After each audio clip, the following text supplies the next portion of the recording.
Welcome to the CharlottePreps.tv High School Football Report, powered by Ortho Carolina. I'm Trip Oakes, and this is my partner, Tim Winters. We're gathered here today to talk all about Week 2 high school football here in the Charlotte area. Tim, tell us where you were on Friday night. Well, it's a great game. You don't get much bigger than Mallard Creek and Butler. They played this game over at Providence for the large crowd that they expected, and they certainly did have a huge crowd for this game. Both teams, the last two state championships, 2012 Butler, 2013 Mallard Creek. Whoever wins this game normally goes on to win that state championship. And last year in the Western Regional Finals, Mallard Creek defeated Butler 56-14. So you just had a feeling that this game would have to be a little bit better than that final championship, and it was. Butler's quarterback, Anthony Ratliff Williams, was 7 of 15 for 182 yards and 2 touchdowns. It was a Ratliff to Benjamin LeMay 50-yard screen pass down 21-20 that set up the Bulldogs' go-ahead touchdown with just under 5 minutes to play. The 2-point conversion put Butler up 28-21. Both teams turned the ball over on possessions, and with 1:18 left and the ball on their own 18-yard line, Mallard Creek's quarterback James Smith connected with Vernon Greer on an 82-yard touchdown that made the score 28-27. During the celebration, Mallard Creek was flagged for unsportsmanlike conduct, moving the extra point from the 3-yard line to the 18. The 35-yard extra point attempt fell well short, and Butler recovered Mallard Creek's onside kick attempt to secure the victory. Mallard Creek's running back Chancery Bowman rushed for 230 yards and 3 touchdowns on 29 carries. In victory, Butler's Benjamin LeMay finished with 82 yards and 2 touchdowns on 17 carries and 95 receiving yards. Now, just down the road from Providence High School was that big game, Northwestern at Charlotte Catholic. It was a big game, Tim, and I was there. Emotions were running so high for the home debut of Charlotte Catholic head football coach Mike Bronowitz. In front of a packed house, Charlotte Catholic placed their newly refurbished offense on display and found great success, topping Northwestern 45-28. After a slow start, the Cougars began to take over the game on both offense and defense. On offense, those talented linemen opened up all sorts of holes for Cole Perry and Jared Anderson and gave new quarterback John Walton all kinds of time to make use of Ryan Miller across the field. On defense, both Alexander LaPiana and Alexander Gagnon returned interceptions for touchdowns. As the game wore on, it became obvious the best team on the field and one of the best teams in the area was Charlotte Catholic. As I said to everyone following the game, the names may change at Charlotte Catholic, but the results seem to always stay the same. And this newly refurbished offense under head coach Mike Bronowitz is something to watch. This team is going to win a lot of games this year, Tim. Really big game between two rivals out in Union County, Tim. Tell us all about that. Yeah, two schools, Porter Ridge High School, Piedmont High School, separated by 5 miles. Piedmont has not beaten Porter Ridge since 2008, and things didn't start well for Piedmont, trailing 20-0.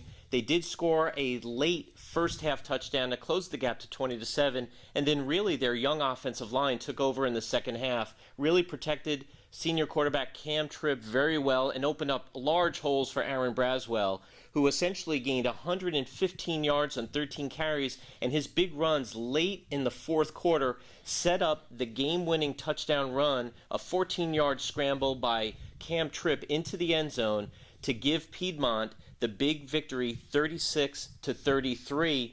This is the first time now Porter Ridge is 0-2 since 2006. And a whole bunch of excitement out at Piedmont High School. Good job, Panthers. Another really big game was that South Meck Rocky River matchup at South Meck High School.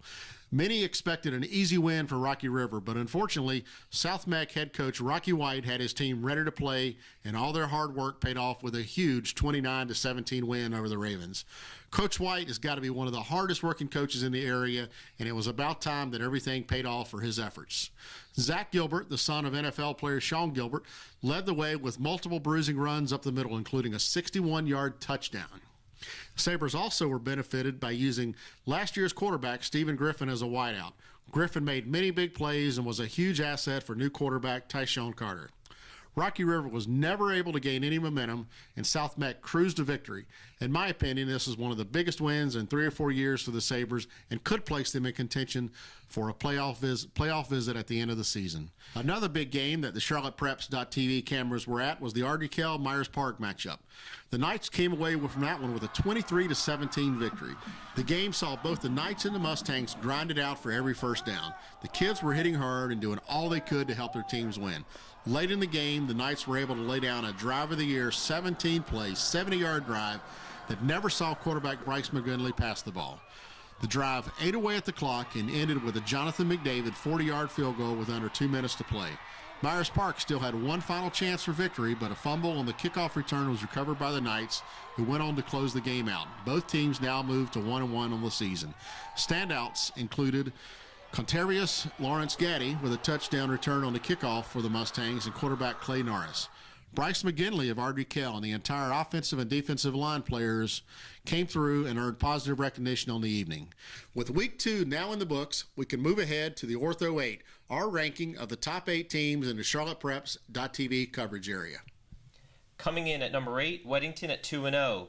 Monroe ranked 7th, 2-0. The Redhawks outscoring their last two opponents 91-7. Charlotte Latin coming in at 6, 1-0 after opening up their season on Friday night with a big win over Cox Mill, 65-27. Charlotte Christian at number 5. Independence at 2-0. At number 4, Mallard Creek at number 3 at 1-1. Charlotte Catholic with their big win over Northwestern, 2-0 for the season. They are ranked number 2. And Butler ranked number 1 at 2-0. Now, as we begin to look forward to Week 3 of high school football action, let's talk about some of the games coming up. Ardrey will travel across the county line for a rivalry matchup with Marvin Ridge and new head football coach Brad Hoover. A standing room only crowd will fill the Maverick Stadium to watch these two teams battle it out on the gridiron. The Knights will bring a 1-1 record in to face the 0-1 Mavericks. I expect to see both teams work hard to establish their ground game before heading to the air. With 2 full weeks to prepare for the Knights, Coach Hoover and the Mavericks may have the upper hand heading into battle.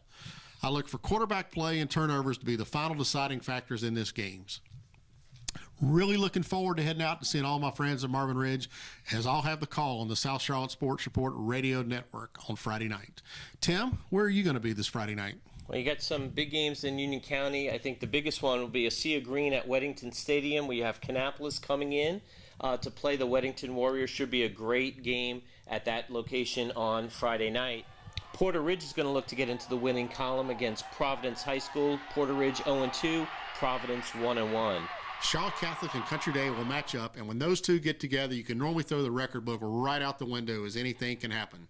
In my view, Catholic probably enters as the heavy favorite, but Country Day is more than capable of winning the game. The key will be stopping the new version of the Charlotte Catholic offense and as many wrinkles installed by Mike Brodowitz. A huge crowd will be on hand, and emotions will be high for this.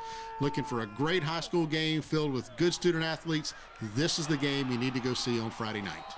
And that'll do it for Week 2 High School Football Report. Keep an eye out for our cameras. We're going to be out at the Porter Ridge Providence game and at the John Cook Cup with Charlotte Country Day and Charlotte Catholic. Thanks for tuning in here on the CharlottePreps.tv High School Football Report, powered by Ortho Carolina.